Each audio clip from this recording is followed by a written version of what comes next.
कुछ कहानियां सिर्फ कहानियां नहीं होती, वो आंखों से नहीं, दिल से देखी जाती है। ये कहानी है एक छोटे से गांव की, जहां मिट्टी से मासूमियत की खुशबू आती थी। और उसी गांव में रहता था एक 9 साल का लड़का, भोले। भोले सबसे अलग था, न ज्यादा दोस्त, न शोर शराबा। वो ज्यादातर समय आसमान को देखता रहता था, पतंगों को निहारते हुए। लेकिन भोले के सपने सिर्फ सपने नहीं थे, वो उड़ना चाहता था। काश मेरे पास भी एक पतंग होती, ऐसी जो सिर्फ मेरी होती। उसके पास अपनी पतंग नहीं थी, और जो दोस्ती उसने कभी की वो हवाओं से की थी। भोले की मां रोज मजदूरी पर चली जाती और भोला अकेला रह जाता। गांव के बाकी बच्चे खेतों में खेलते और भोले की दुनिया एक छोटी सी डायरी में सिमटी थी, जिसमें वो आसमान के रंग भरता। आज नीला आसमान थोड़ा उदास था, शायद किसी को याद कर रहा था। एक दिन जब सब कुछ वैसा ही था जैसा रोज होता था, भोला निकल पड़ा गांव के उस कोने की ओर जहां से पुराना जंगल शुरू होता था।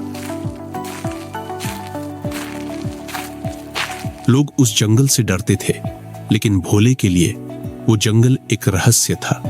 जैसे ही वो जंगल में पहुंचा, हर पेड़ से जैसे खामोशी टपक रही थी।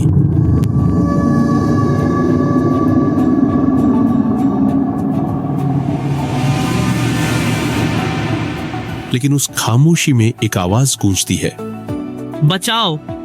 भोले ने देखा, एक पेड़ के नीचे एक जख्मी तोता पड़ा था। उसके पंख से खून बह रहा था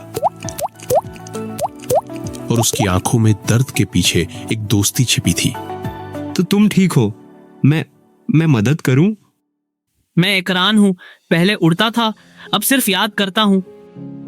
भोले ने एक पत्ता उठाया, तोते के घाव पर बांधा, पानी लाया और बिना कोई सवाल किए उसके पास बैठ गया। मैं भी उड़ना चाहता हूं, पर मेरे पास पतंग नहीं है। तो क्या सपने भी किसी चीज के होने पर ही पूरे होते हैं? उसी शाम दोनों जंगल के किनारे बैठे थे। सूरज ढल रहा था और बादल पतंग की शक्ल में बदल गए थे। भोला मुस्कुराया, तोते की आंखों में रोशनी लौटी। दोनों की जिंदगी में कुछ नया था, बिना शोर की दोस्ती।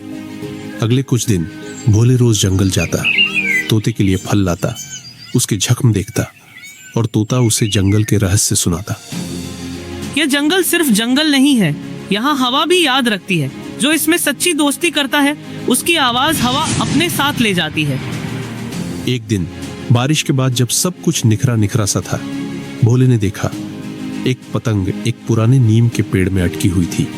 लेकिन यह पतंग सामान्य नहीं थी, सुनहरी रंग की पतंग, और उस पर लिखा था, सिर्फ सच्चा इंसान इसे छू सकता है। भोले ने पतंग को छुआ और जैसे ही उसका हाथ लगा, हवा थम गई, पेड़ों में झंकार सी हुई। तोते ने अचानक उठकर कहा, नहीं, इसे मत छूना, ये जंगल की नींद में बंद है। अगर ये पतंग उड़ी तो कुछ जाग जाएगा जो कभी दोबारा नहीं सोएगा। पर ये मेरी पहली उड़ान हो सकती है। शाम ढलने लगी थी, लेकिन भोले ने पतंग को देखा। कुछ सोचे बिना उसने पतंग छोड़ दी और जैसे ही पतंग हवा में गई, जंगल गूंज उठा। उड़ान चली गई है, अब वक्त है उसके सामने आने का। आसमान में बादल घूमने लगे, जमीन हल्के से कांपी और तोते की आंखों में घबराहट थी। तुमने उड़ान छोड़ दी, अब तुम्हारा इम्तिहान शुरू होगा।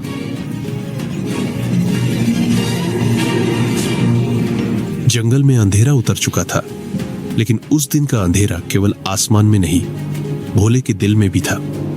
जिस पल उसने पतंग उड़ाई, जंगल में कोई पुराना भूला हुआ रहस्य जाग गया। वो तोता जो कभी जख्मी था, दोस्त बन गया था। अब उसकी आंखों में दोस्ती की जगह चुप्पी और डर था। तुम्हें ये नहीं करना चाहिए था, वो अब जाग चुका है।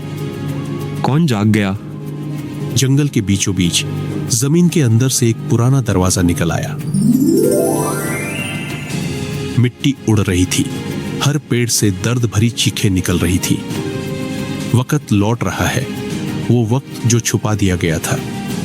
भोले को कुछ समझ नहीं आया, लेकिन तोते ने उसका हाथ पकड़कर कहा, भोले, मैं सिर्फ एक तोता नहीं हूँ, तोते की आंखों में चमक आ गई और उसका शरीर बदलने लगा।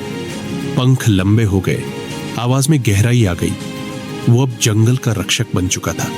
जंगल के बीचों बीच एक पुरानी यादों का शहर था, जहां ऐसे लोग रहते थे जो दिल से उड़ते थे, न पतंग से, न पंखों से, सोच से। लेकिन उस शहर पर एक बार भूल का जादू छा गया था। लोग अपनी उड़ान भूल गए थे और अब जब भोले ने पतंग उड़ाई, शहर की याद लौट आई। लेकिन एक शर्त थी, सिर्फ वो बच्चा जो बिना किसी कहे उड़ना चाहता हो, वो शहर को जगा सकता है। मुझे नहीं पता मैं काबिल हूं या नहीं, पर मैं सिर्फ पतंग के लिए नहीं, अपने लिए उड़ना चाहता हूं। ये पतंग नहीं, तुम्हारा फैसला है। उड़ा दिया तो सब कुछ वापस आ सकता है, रोक दिया तो जंगल हमेशा के लिए खामोश हो जाएगा। भोले ने अपनी आंखों से आंसू पोंछे और देखा जंगल के हर कोने से उसके सपनों की आवाजें आ रही थी। तुमने जंगल को नहीं, अपने आप को जगा दिया है। भोले, तुम ही हो जिसका हमें इंतजार था। और बिना कोई शोर किए भोले ने पतंग छोड़ दी। आसमान में बिजली सी चमक गई, जंगल के रंग बदल गए, पुराना शहर जाग गया और भोले को लगा अब उसके पांव जमीन पर नहीं है, वो उड़ रहा है। उस दिन कोई पतंग नहीं उड़ी, उड़ा था भोले का दिल। मैं सब जैसा नहीं हूं और यही मेरी सबसे बड़ी ताकत है। उड़ान पतंग से नहीं, हिम्मत से होती है। अपना फर्क ही अपनी पहचान है। शर्म नहीं,